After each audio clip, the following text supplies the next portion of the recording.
Hello. This is about this is evaluation series 6, the sixth class of the evaluation series. Today we will discuss about the evaluation of a case of colorectal mass. As in any other case, you will start with the history and the examination, clinical examination. The history and the clinical examination findings will be different depending on the site of the colorectal tumor. Okay. In a proximal colorectal tumor, that is the right side, at the cecum, ascending colon and all, the symptoms will be different, and clinical findings also will be different from that of the left-sided colon. So, what are the symptoms and signs of a proximal colonic mass? These patients usually present with, sometimes they present with vague complaints like weakness, anemia, and tiredness, or they may even come with some feeling of fullness or mass in the abdomen. And on examination, you find there may be a mass in the right iliac fossa or in the right side of the abdomen, lumbar region. And they very rarely present with obstruction. There are certain reasons for that. They usually don't present with obstruction. One is the right-sided colon is having more space than the left-sided colon. The tumor in the right-sided colon is usually proliferating type, not constricting or obstructing type, and the fecal matter is usually fluid in type. So, not that they don't present with obstruction, but rarely they present with obstruction. Whereas on the left side, they present a little early compared to right side, because the left-sided colon is having a narrower caliber, and the fecal matter is more solid in that region. And third, the tumor, nature of the tumor on the left side is more of a constricting or infiltrating type, so that they present early with obstruction. So the left-sided colon will be presenting with more obstruction. And what about bleeding? The right-sided colon and proximal colon, there may not be fresh blood in the stool. They usually present with melena, altered dark blood stool. Okay, the blood will get mixed up with the stool and get acted upon by bacteria. The color will be changed. Left-sided again, there may not be frank blood, but still will be a little bit altered. Sometimes you may get fresh blood in the stool in the left-sided colon. And on examination again, you may find a mass in the left-sided colon. I'm not going to the details of the mass which we have already described in the first class. The previous series, that the examination series about an abdominal mass. So you find a mass with all these symptoms. That's clinical. What about rectum? Rectum is still low down. Usually there will be no mass alcohol. What are the symptoms with the rectal? They present with usually bleeding here. Rectal mass usually come with bleeding, fresh blood in the rectum, mixed with mucus. Sometimes it will be mixed with the mucus. And if the rectal growth is a middle or lower third, patient may complain of tenesmus, that is incomplete feeling of incomplete evacuation and pain by during passing motion. So, and also these patients may also come with obstruction. The rectal mass also can produce obstruction. Patient will come with occulito-intestinal obstruction. And on examination, there will be no abdominal mass usually, but on rectal examination, you may pick up a mass in the rectum. And rectal examination also is very important in all types of colonic mass. One, you may have synchronous mass, another mass, though you get a right-sided or left-sided colonic lesion, there may be another lesion in the rectum also. Second, you may pick up a metastasis in the pouch of Douglas or the Bloomer shelf, or in the ladies, you may pick up an ovarian mass through the rectum, and also pervaginal examination in a lady, which is a must in all abdominal mass. Some people will present with symptoms of metastasis, the commonest site being the liver and lung. Some people will come with a right-sided abdominal pain, jaundice or fullness, ascites and all this. Lung metastasis will produce pulmonary symptoms. So that is a brief history in clinical examination about the colorectal mass. These are the usual symptoms and signs you have in a case of colorectal mass. Second is how will you evaluate this patient. Some of the patients coming with a suspicious mass of a right-sided colonic mass or left-sided, whatever it is, how will you proceed? Previously, we used to do the barium study. Nowadays, we don't usually do the barium enema study because we have more effective investigation modalities available.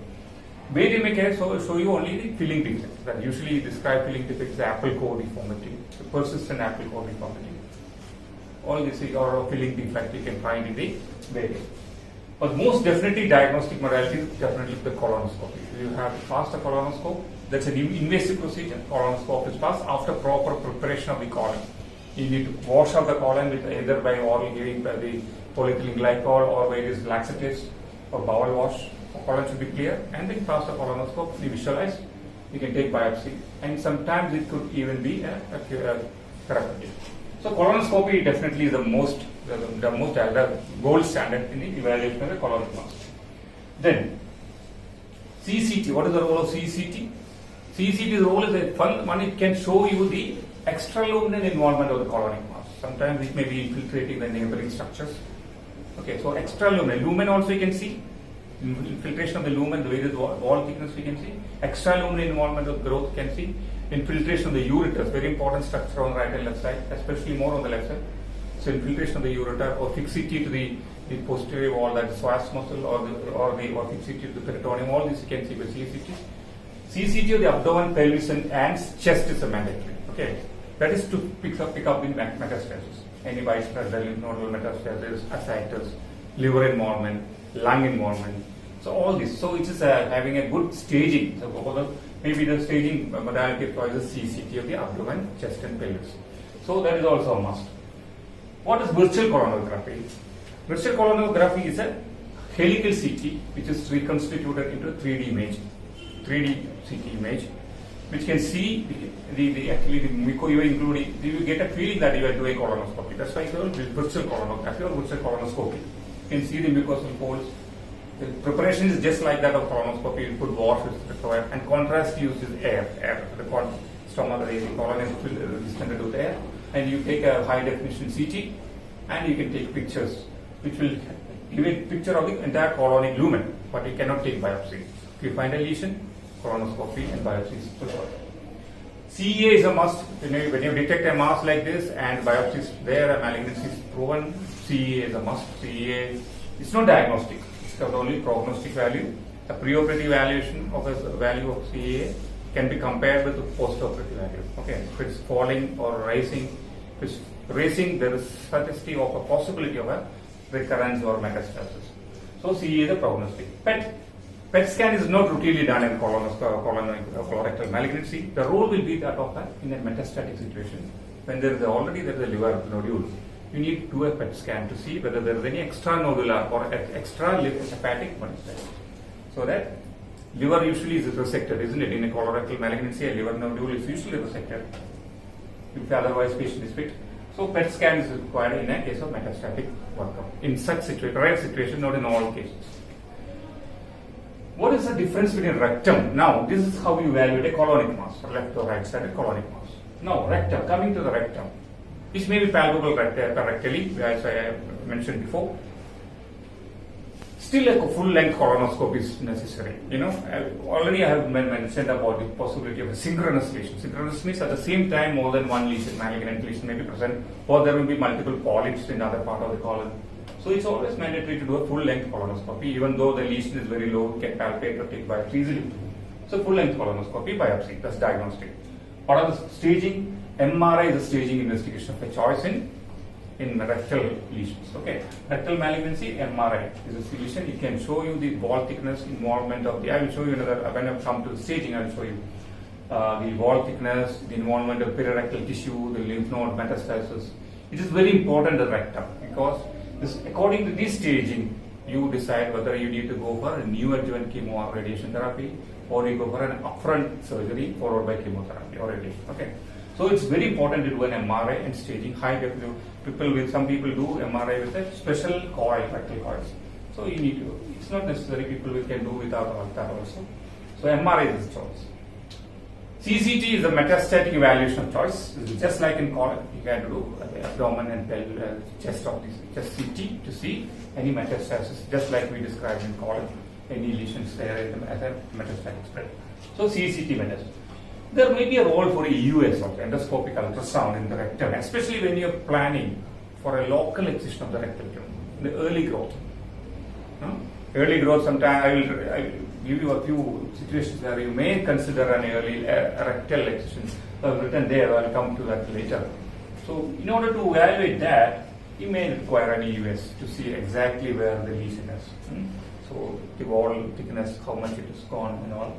You can decide on it can be decided by endoscopic ultrasound.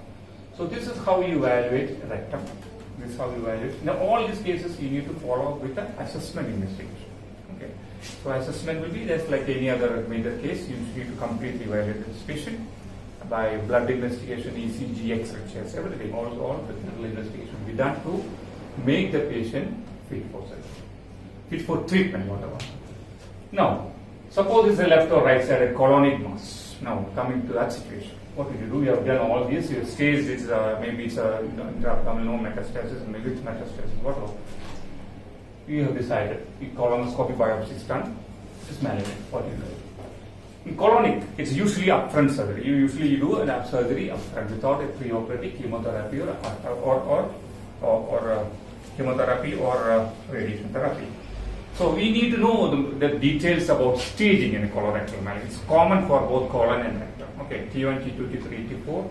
T1 is the involvement of submucosa, T2 is the muscular propria, T3 is the subserosa, T4 is the involvement of the other structures. Then N1 is the 1 to 3 nodes. N1 is divided into ABC, one node, 2 to 3 nodes, and N1C is a special stage in colorectal. There are no lymph nodes positive, but only the mesocolon or the subserosal surface will be having tumor deposits without any lymph node involvement. N2 is again divided into A, B, 4 to 6, and more than 7 nodes. N2B is for more than 7 nodes.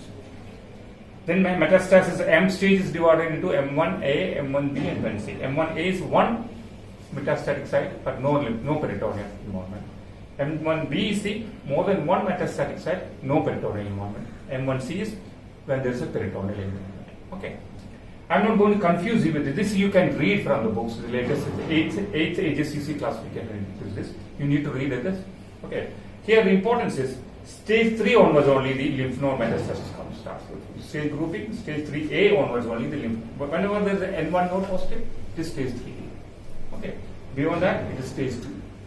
So which is important in the stage 3? It is important to start the chemotherapy now. Okay. So stage 3 is the whenever there is a lymph node metastasis, it is stage 3. I'm not going to describe more about the staging. This you have to study, especially the postgraduates who are listening this class. They should read about the AJCC classification about the colorectal malignancy stage. Now, according to this, you plan the surgery, isn't it? Usually, I told you the colon is depending on the site of the primary colonic mass. You plan the surgery. Surgical treatment is what surgery you do? It's a radical surgery. What do you mean by radical? You ligate the vascular pedicles right at the root of origin from the main artery. Then you clear all the mesocolon and lymphatic tissue right from the root onwards. That's why it's called radical surgery. It's not just like a resection anastomosis. You need to remove all fibrofatty tissue as well as lymphatic tissue right from the root of the arterial origin because lymphatics follow the artery, isn't it? So artery at the root, if you ligate and clear all the tissue, you can expect a good clearance. So depending on the primary site of the tumor, various types of resections are planned in colon. If there's some lesions here, you ligate the iliac artery, the right colic artery, and the right branch of the middle colic artery, and you proximal 1/3 of colon and ileum, maybe 10 cm ileum ligate will be resected, anastomosis after ligating right up the root. This is called right hemicolectomy. Okay. When the lesion is little more proximal towards the hepatic flexure, this is called an extended right hemicolectomy. What do? You ligate the middle colic right of the root, and rest of the dissections are same, and the anastomosis will be done toward the left of the transverse colon. This is called extended right hemicolectomy. When the tumor is in the transverse colon, some people do only the transverse colectomy, ligate the middle colic and resect an anastomosis. All the resection anastomosis should be radical. Okay.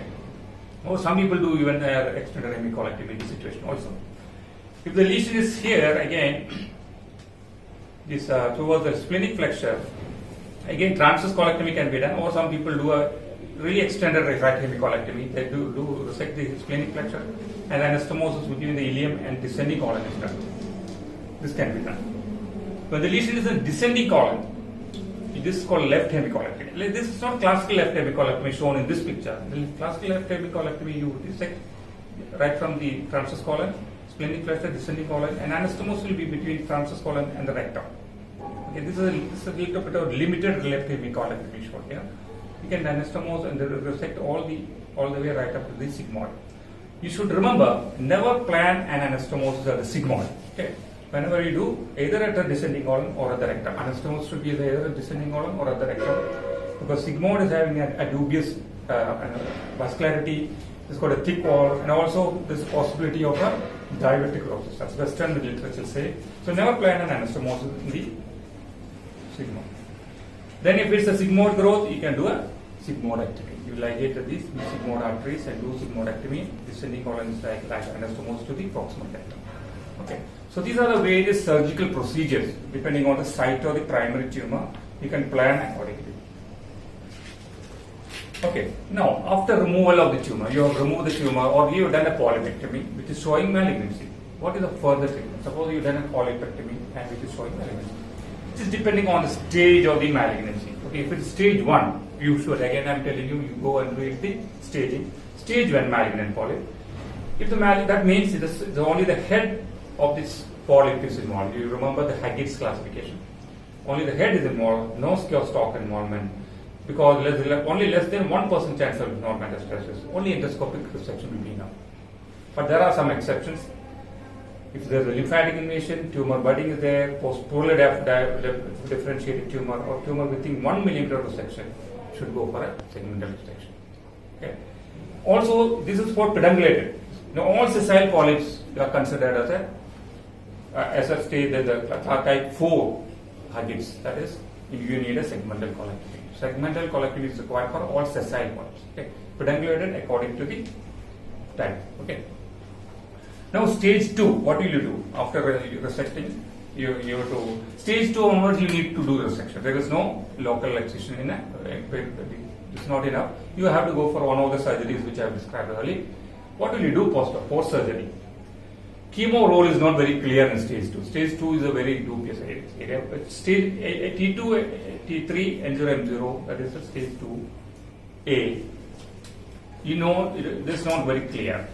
We don't. Some people say we don't need. But there are certain high risk areas. Insufficient lymph nodes. So always remember, you need to sample minimum 12 nodes. If it is less than 12 nodes you sample, it's called insufficient sampling. So insufficient lymph node sampling, T4 lesions, or the lesions poorly differentiated or perforated lesion, you need a postoperative chemotherapy even if it's stage 2. Okay. T4 lesions will be stage 2B and stage 2C. Okay. T4. So these are the areas where you need a chemotherapy, clear indication for chemotherapy in stage 2. Stage 3, there is no confusion. Stage 3 means lymph nodes positive. I told you before, there is no confusion. You definitely need postoperative chemotherapy. Usually followed is FOLFOX regime or CAPOX regime. That is capivasertib with oxaliplatin or FOLFIRI regime. FOLFOX means what are folinic acid, 5-fluorouracil and oxaliplatin. FOLFIRI means instead of oxaliplatin, there is irinotecan. Okay. Or CAPOX, that's oxaliplatin, CAPOX oxaliplatin with capivasertib. So these are the two commonly followed regime. So stage 3, no confusion. You need postoperative chemotherapy. Now stage 4 disease, what will you do? Stage 4 disease need again chemo. If it's an asymptomatic patient, you should start chemo. If this is isolated metastasis, one important thing is colorectal malignancy with liver metastasis. You don't give up because there is a good prognostic cancer, colorectal malignancy. Even if there is a metastasis to the liver, you always think about resecting the metastasis. Even if there is a small isolated pulmonary metastasis, there are reports still people go ahead and do the resection of the metastasis. So you can start a chemo, isolated metastasis can be done surgery. Okay. So what are there are certain drugs which are used in the metastatic setup like cetuximab, which is a EGFR antibody, or panitumumab, EGFR antibody again, bevacizumab, which is a vascular endothelial growth factor antibody. These are certain antibodies used specifically in a metastatic setup. Okay. You know, also FOLFOX regime as a chemotherapeutic agent. Okay. So if it's resectable prior secondary, you resect it or you go for a chemotherapy. This is a very, very short and brisk management protocol about a colorectal. So upfront surgery followed by chemotherapy when it's indicated. If it's metastatic, maybe chemo, or maybe again you go for a metastacectomy with primary resection. Okay. So that is about the colonic malignancy. How will you deal with, and how will you treat, and what are the protocols we usually follow in the colonic malignancy. But rectum is slightly different. Though you commonly you describe colorectal malignancy, the colonic malignancy behavior and rectal malignancy behavior both are slightly different. Rectum usually there is more local infiltration in the rectum. whereas in colon, you there more of a systemic metastasis, correct? More. In both tumors, both can happen, but more character-wise, is more of a local infiltration. So you need to give a lot of importance to the local infiltration. So we described about the staging of the colorectal malignancy. TNM is staged same for colon and rectum, but there is another interesting MRI-based subclassification of the T3 lesion. This is not part of the AJCC. AJCC doesn't approve this. So this is our okay. The T3 lesion is subdivided according to the MRI findings into T3A is the tumor extends less than 1 millimeter beyond the muscularis propria. Okay. T2 is muscularis propria involvement, T3 is sub-zero size. How many millimeter is extending beyond the muscularis propria? This classification is all about. So T3A 1 millimeter beyond the muscularis propria, T3B is 1 to 5 millimeter beyond, T3C is 5 to 15 millimeter beyond muscularis propria, and T3D is the more than 15 millimeter beyond the muscularis propria. So this is a very important stage when a very advanced colorectal center and all. This classification determines whether this patient requires a preoperative chemotherapy therapy or not. So see how the MRI should be very precise, should be very, very, very high quality, should be very categorizing the tumor into millimeters, how much it is extending beyond the muscular propria. That will determine whether you will go for a neoadjuvant chemotherapy or not. I hope it's clear. Okay. Now, what are the situations where you consider a surgery without neoadjuvant chemotherapy? Okay, so you can do an upfront surgery without neoadjuvant chemotherapy. These are the situations where you consider it is divided low rectal cancer and high rectal. So the indications are slightly different. The low rectal cancer, any T3A, T3B lesion, levator free, that means it's not infiltrating levator RNA. The mesorectal fascia, MRF is mesorectal fascia is clear, no nodal metastasis, and no other invasion. Okay, in this situation, you can consider, before it was used to say anything more than T2. So the old all the thinking was that anything beyond T2, you go for upfront chemoradiation therapy and surgery. But here, T3A and T3B also, you can consider upfront surgery provided you do a good surgical resection. Okay. That's indication for upfront surgery. T3A and B also now a part of a upfront surgery indication. You don't have to do so chemoradiation therapy, provided you have a good clear surgical procedure is adequate. A high rectal tumor, that is upper 1/3 of the rectum, again C3A and B, T3A and B. Here, even the lymph node metastasis is not a contraindication for upfront surgery. See, N1, N2 node, but provided no extranodal metastasis and no EMBI positive. Okay, so these are the indications for upfront surgery in high rectum. High rectum, the last sentence is very important. So here you consider surgery in even N1 and N2 with no nodal metastasis and EMBI, and high quality TM is a must in this case. Okay, so the surgeon is an important prognostic factor. You can achieve a good surgical clearance in this situation also. High rectum, you can go upfront surgery rather than going for a chemotherapy. In all other, like anything beyond C3, T3C beyond, and any infiltration locally, or here in lymph node metastasis, you should go for a neoadjuvant chemotherapy. Okay. So there are two commonly followed neoadjuvant protocols. One is the long course therapy, the other one short course. Long course is 5FU based chemo plus 50.4 gray radiation therapy or 5 to 6 weeks time. Then you give us a rest for around 6 to 10 weeks rest, followed by surgery. That is the commonly followed long course. That's what we usually follow here. There is another one, short course RT. That is total radiation is 25 gray, which is given in 1 week. That's 5 days, 5 gray per day is divided. Then you give rest for 1 week and surgery is done. Okay. Here there is no chemotherapy. In short course there is no chemotherapy, only radiation. This is usually followed in the European setup. Okay. So this is what you do when there is a tumor locally advanced or lymph node. Whatever indications I have mentioned before, this is what you do. Okay. So you give a neoadjuvant radiation therapy, but give rest for 6 to 10 weeks in long course, and then you follow with the surgeries. Hope this up to this everything is clear. Now, what are the surgeries? I am not going to elaborate on what are the surgeries you usually do. So, this is a picture which is showing on the type of surgeries you commonly do. This is the pelvic peritoneal reflection. Any resection of the rectum is called anterior resection. Doesn't you know that? So, if it is the resection is above the pelvic reflection, we call it high anterior resection. Okay.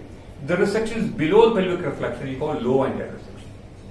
You open the pelvic peritoneal reflection and go dissect the rectum below that and resect below that, and anastomosis is done in the rectum below the pelvic reflection peritoneum. We call it low anterior resection. What is ultra low anterior resection? That is, you resect so low that you go right up to the levator muscle. Okay, see this dotted line you can see. So the levator muscles are here, right up to there, and you resect right up there because the tumor is so low. You resect up to there, and you do the resection anastomosis there. That's called ultra low. Okay, because all this is laparoscopic procedure, you can do this. You can dissect low down. Second is the intersphincteric anterior. What is the intersphincteric? Still, the tumor is here, not infiltrating the sphincter. You can dissect into the intersphincteric plane, like this, between the internal sphincter and external sphincter. So you resect the rectum, including the internal sphincter, like this. So rectum is resected, including the internal sphincter, and the coloanal anastomosis is done. So the continence is maintained based only on the external sphincter. Okay, so the idea of all this is to avoid a colostomy.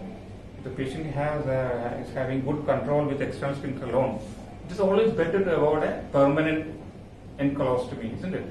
So the idea is that patient can avoid, provided you can get a good clearance of the tumor. Here you can't get a clearance of more than 5 centimeters, or you cannot get that. Few millimeter clearance is also fine. So that tumor free margin is there. You can do this so that patient can avoid a colostomy. Okay. So high anterior section, low anterior section, ultra low intersphincteric section. Now, suppose the tumor is very low, it's infiltrating the sphincter, or we cannot get even a 5 millimeter clearance below. Next option is a abdominal perineal excision or abdominal perineal resection. This is a classical abdominal perineal resection. You do, the tumor is here, you resect, abdominally you dissect, and from perineum you approach and you resect. This is another terminology, the extralevator abdominal perineal excision. That's called ELAP. What is that? When there is a tumor infiltrating here, if you do the classical, like here, the classical resection specimen will be like this, isn't it? But suppose the tumor is somewhere here.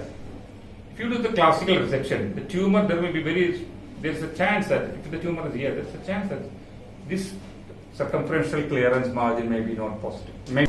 So, ELAP, you need to go a little wider. That's why you need to exercise entire levator muscle here, not like this. You go extra levator, wide of the levator muscle, you resect a wider margin, and you do the abdominal perineal resection. Okay. But the problem is, since you resect a lot of muscles and the tissue, there will be a big cavity created. You may need a myoperitoneal flap and all those things to cover this area, but you may get a good oncological clearance. Okay, so these are the various surgical options in the rectum for operation. Now, you see there, rectum, there is a scope for local excision also.